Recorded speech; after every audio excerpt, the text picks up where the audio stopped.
Bonjour à toutes et à tous. Aujourd'hui, le 3 mars 2022, et je vais vous présenter ma méditation sur l'évangile du jeudi après mercredi des Cendres. Le passage de l'évangile que je vais méditer est tiré de l'évangile de Saint Luc, chapitre 9, versets 22 à 25. Hier, c'était le mercredi des Cendres. Nous avons commencé le temps de carême.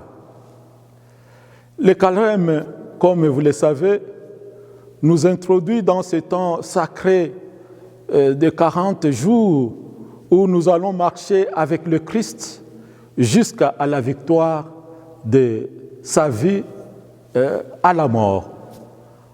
Écoutons la parole de Dieu.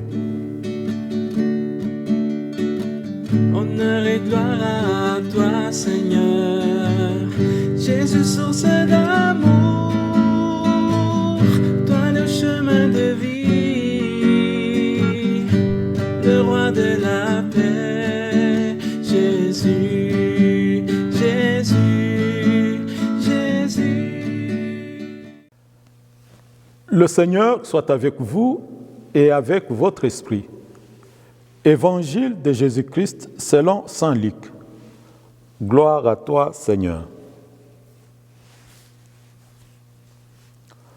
En ces temps-là, Jésus disait à ses disciples, « Il faut que le Fils de l'homme souffre beaucoup, qu'il soit rejeté par les anciens, les grands prêtres et les scribes, qu'il soit tué et que, le troisième jour, il ressuscite. » Il leur disait à tous, « Celui qui veut marcher à ma suite, qu'il renonce à lui-même, qu'il prenne sa croix chaque jour et qu'il me suive. Car celui qui veut sauver sa vie la perdra, mais celui qui perdra sa vie à cause de moi la sauvera. Quel avantage un homme aura-t-il à gagner le monde entier s'il se perd ou se ruine lui-même? » Acclamons la parole de Dieu.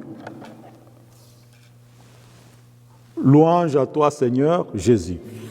Gloire à toi, Seigneur, Jésus, parole de vie, toi, lumière dans ma vie, la joie dans mon cœur, Jésus, Jésus, Jésus.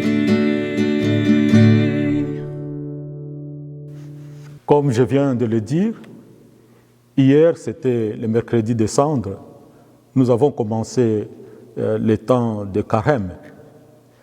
Et l'évangile que nous venons d'entendre, dans cet évangile, Jésus nous rappelle les termes de notre marche de carême. Où doit-on nous amener ce temps de carême? Le terme de notre marche de carême, c'est de ressusciter avec le Christ. Le carême est un temps de conversion qui nous prépare à vivre la joie de Pâques en nous tournant vers celui qui nous a promis de ressusciter avec lui au dernier jour. Pour ressusciter avec lui, Jésus nous montre la voie qu'il faut parcourir à sa suite. Cette voie, c'est le chemin de croix. En embrassant sa croix, Jésus fait la volonté de son Père. Le chemin de Jésus se résume par sa souffrance, sa mort et sa résurrection. C'est le meilleur chemin qui nous unit à Dieu et nous conduit à lui. Quel avantage un homme aura-t-il à gagner le monde entier s'il perd ou se ruine lui-même? Si nous voulons sauver notre vie, nous la perdrons. En revanche, si à cause de Jésus, nous ne cherchons pas à éviter la souffrance, nous sauverons notre vie. La parole de Jésus nous aide à nous convertir et nous propose d'entrer dans la victoire de l'amour, ce que Jésus appelle sa gloire. Ces temps de carême, que ces temps puissent nous introduire dans ces chemins que le Seigneur lui-même nous a tracés, ces chemins de croix.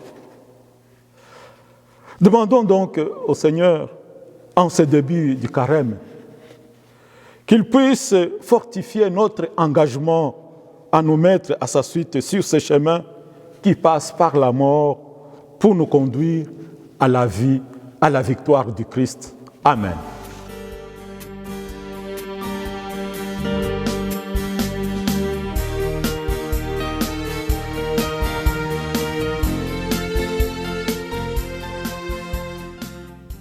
Le Seigneur soit avec vous et avec votre esprit. Que Dieu Tout-Puissant vous bénisse, le Père et le Fils et le Saint-Esprit. Amen. Bon temps de carême.